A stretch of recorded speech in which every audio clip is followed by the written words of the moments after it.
memang di Kulon Progo itu daerahnya rawan longsor. Bahkan di setiap tahun ya di daerah itu ada penurunan tanah 2-5 meter. Tapi di beberapa daerah selain tadi ada latihan simulasi, ada juga ini alat yang dipasang lagi adalah ini early warning system.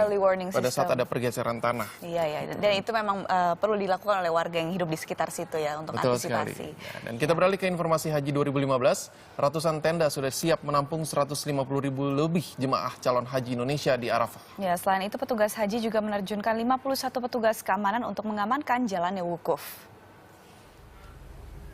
Sebanyak 156 tenda berukuran kurang lebih 20 kali 20 meter persegi ditempatkan di 52 maktab atau wilayah di Arafah. Setiap maktab menampung rata-rata 8 kloter. Sementara itu berbagai fasilitas telah disediakan oleh muasasah. Terdiri dari air cooler atau kipas angin yang dilengkapi dengan alat untuk menghembuskan kabut air.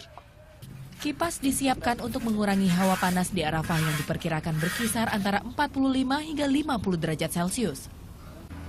Panitia juga menyiapkan karpet yang lebih tebal daripada tahun sebelumnya. Selain itu, antisipasi kebakaran, tenda-tenda juga dilengkapi tabung pemadam kebakaran, kamar mandi di setiap maktab juga siap difungsikan.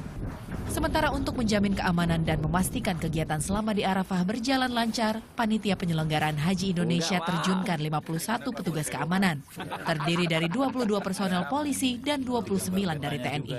Semacam tim yang khusus ketika terjadi sesuatu ini bisa digerakkan kemana saja. Apakah terkait dengan masalah catering, ataukah mungkin jamaah tersasar, ataukah mungkin ada hal-hal yang sifatnya di luar dugaan. Ini tim sus ini beranggotakan intinya 8 orang, tetapi nanti bisa dibantu karena dia akan bisa menggerakkan kawan-kawan yang lainnya. Wukuf adalah prosesi puncak dari ibadah haji. Semua jemaah wajib melaksanakannya termasuk jemaah yang sedang sakit.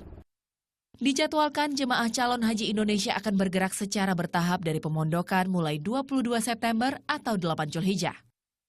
Bambang Rahmanto, Wusana Bayu, melaporkan untuk NET. Sementara di tanah air, sambut Idul Adha, pedagang hewan kurban musiman ini mulai bermunculan. Betul sekali, Peter. Ini demi menjaga kebugaran hewan kurban yang mereka ini punya cara-cara yang unik sekali. Dan salah satunya ini dengan memberikan jamu. Berbagai cara dilakukan pedagang hewan kurban untuk membuat hewan kurban dagangannya tetap sehat dan bugar untuk meminat calon pembeli. Salah satunya adalah dengan memberikan jamu pada kambing kurban yang ditawarkan. Seperti yang dilakukan pedagang di Tegal, Jawa Tengah. Ramuannya terdiri dari campuran gula merah, bawang putih, garam, jahe, dan kunir. 4 sendok ramuan jamu dicampurkan ke dalam 10 liter air, lalu diaduk sampai merata. Kambing pun sangat menyukai ramuan tradisional ini. Tak hanya mencegah penyakit, jamu ini juga bisa menambah nafsu makan kambing. Itu satu hari itu bisa sampai 4 kali sampai 5 kali. Karena cuaca seperti ini panas, jadi kambing itu harus sering minum. Itu khasiatnya penghangat tubuh, bisa meningkatkan nafsu makan. Terus biar staminanya itu fit terus sampai hari. Dalam satu hari, pedagang ini memberikan 10 hingga 16 ember ramuan untuk 40 ekor kambing. Dengan kisaran 2 hingga 4 juta rupiah, pedagang mampu menjual 20 ekor kambing per hari. Triona Saifullah melaporkan untuk NET.